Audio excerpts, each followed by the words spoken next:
It's not inherently bad to feel tired, especially after a few hours of focused work or an intense workout and a relaxing hot shower, but going through life like a sluggish, red-eyed zombie is robbing you of your best ever future. And tiredness isn't just feeling sleepy in the evenings, it's a physical, emotional, and psychological state that leaves you feeling drained and unwilling to do anything productive. Depending on how you experience tiredness throughout the day, you're receiving clues as to how you should best address it. If you're new here, my name is Matteo. I'm the 3-time winner of the World Almond Croissant Eating Championships, and I've lost 50 pounds now twice in my life, and I've spent the last 8 years helping guys lose weight and get in shape using a simplified approach to nutrition and training. If you've seen my videos before, welcome back. The Roman Emperor Marcus Aurelius said, "You have power over your mind, not outside events." But that's not entirely true, is it? By improving the quality of your mind and changing how you see the world, you open yourself up to new opportunities that weren't otherwise possible. After fixing your chronic tiredness, maybe you no longer need to plop down on the couch after work for a multi-hour Netflix and hentai session. Maybe instead you can start learning about something that interests you, like business or cooking. And now this branched pathway of unseen potential futures has just opened up for you. And maybe one of those pathways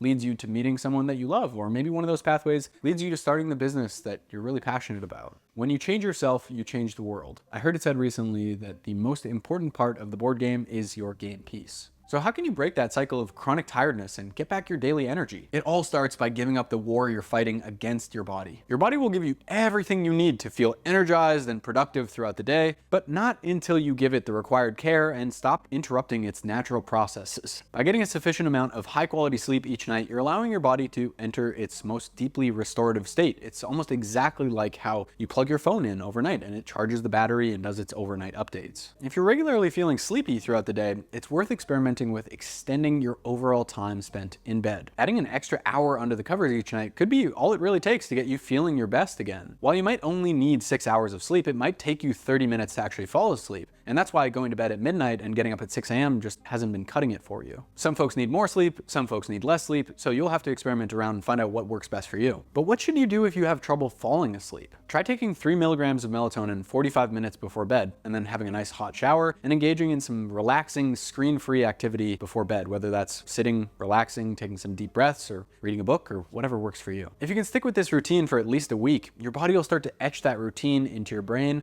and you'll start feeling sleepy the second you start popping that melatonin, because your body knows that it's time to start winding down. You'll wake up a week from now and wonder why you haven't been doing this sooner. Speaking of waking up, I find I have a lot more energy when I wake up naturally instead of using an alarm clock, which probably has something to do with rapid eye movement and deep sleep cycles. Your body goes through different phases of sleep overnight, and if you get woken up unnaturally in the middle of the wrong one, then you can wake up just kind of feeling groggy. And you'll know this sensation if you've ever overslept on a nap and you wake up like, ugh, what year is it? So you want to set your alarm clock as an insurance policy, just something that makes sure you don't sleep in longer than you should be. Then get to bed at a reasonable time, and you'll just wake up naturally when your body's ready. You might have also heard that exercise can help you sleep better, but what a pain in the ass that is, because what if you're too tired to work out? What do you do then? You might be surprised to hear that you don't need an insane hardcore weight training workout in order to sleep better, and that a brisk 20-minute walk can be enough to help you fall asleep faster and stay asleep deeply throughout the night. Especially if you get the chance to go for a walk in the middle of the day, because sun exposure on your skin probably has a little bit of an impact on your sleep too. Like we talked about in last week's video, walking daily can also help you lose weight if that's something you struggle with. Obesity is also linked with depression, and it's well documented that folks who are overweight experience EDS,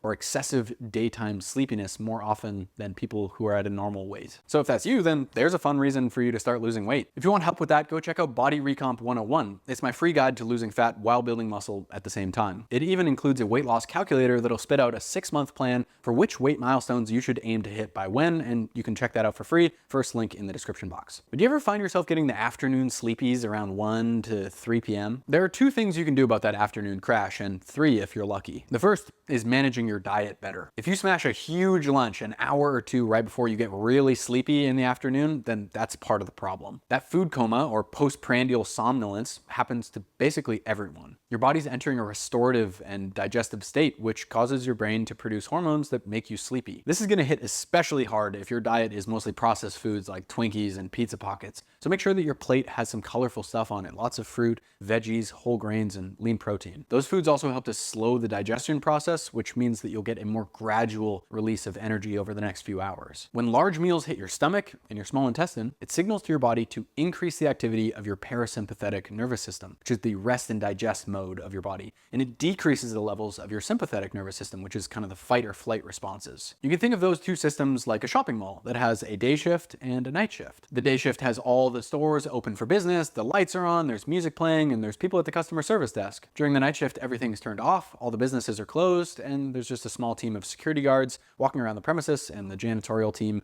is cleaning up the mall so it can be used again tomorrow. And there's actually a way that you can trick your body to keeping the day shift on longer than it should be. Caffeine. Here's one thing I learned about caffeine after competing in powerlifting, starting my own business, and years of caffeine abuse in the restaurant industry. It takes a very small amount of caffeine to benefit from it. It also takes a very small amount of caffeine to feel the negative side effects of it. And caffeine is great for helping you feel more alert and more energized, and it can help you train harder in the gym. It's like giving a cash bonus to all the day shift workers at the mall for doing a great job. All the employees are happier and they work later and the customer service is fantastic. The only problem is that it's a temporary and artificial boost in energy. If you keep bonusing the day shift to stick around and work later, they get tired, they get sloppy, and the night shift team doesn't have as much time to come in and clean up like they need to. Your body's energy source is called ATP, or adenosine triphosphate, and when your body uses ATP to do anything, it gives off a byproduct, an adenosine molecule, and that molecule floats around in your brain and is picked up by one of the adenosine receptors in your brain, and it attaches to that receptor, which tells your brain that it's time to start getting sleepier. What caffeine does is it attaches to those adenosine receptors in your brain, and it prevents adenosine from being recognized, so you don't feel that sensation of tiredness like you normally would. It's like putting a block of wood under the brake pedal in your brain. The problem is you can't just take it out once you've put it there. Caffeine has a half-life of about 6 hours, so if you drink a full cup of coffee at noon, then you've still got half a cup of coffee's worth of caffeine in your system at 6 p.m. At midnight, a quarter cup's worth. So cut out caffeine as early as you can in the day and switch to decaf in the afternoon if you love the taste like I do. This study looked at over 100 adults and found that daily caffeine consumption increased their daily step count by about 1,000 steps per day, but also decreased their time spent asleep by about 40 minutes on average.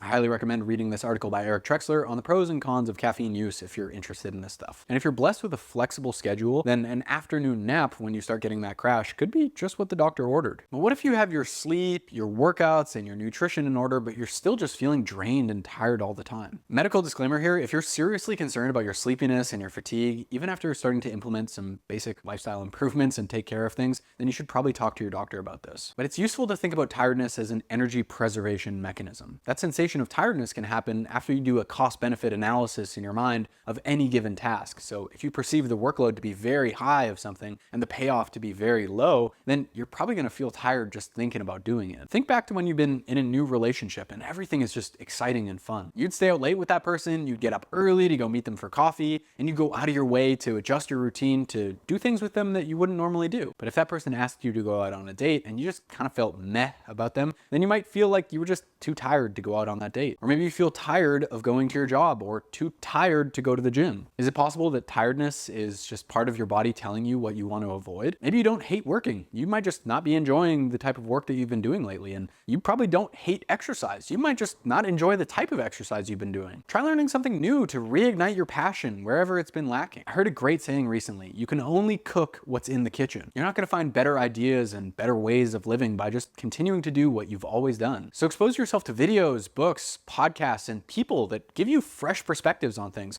Otherwise, you're just always going to be cooking with stale ingredients. Here are 2 more ways you can clean out those mental cobwebs and positively change your mental state today. You can start by just cleaning up your physical space and finishing or eliminating any undone tasks. All those mini little to-do lists are just rotting on the shelves in your brain and taking up valuable mental real estate. You can also try shaking up your daily routine by just doing something different today. Try taking a different route home from work, or go get a drink from a corner store that you've never been to, or just sit quietly in the park for a little while. Your brain is an information processing machine, and if you want different outputs, it's worth changing the inputs. I know it can be difficult to get started when you're feeling tired and drained all the time, so try using this stoic philosophy to guide your best course of action. The obstacle is the way. If you're feeling bloated and sluggish in the afternoons, try working on your diet first. If your workouts have been feeling like a stale chore lately, then try experimenting with something new. And if you're not able to fall asleep or stay asleep, then try working on that first. Just pick something and work on it for the next 2 weeks so you can start seeing some tangible results with the efforts you're putting in. Your future depends on it. And if you've been working on improving your energy levels, or you did something in the past that's worked for you, leave a comment below letting us know what you've been working on, because someone might be able to learn from you. As always, thank you so much for watching this video. My name is Matteo. As always, be sure to subscribe to the channel so I can see you in the next one.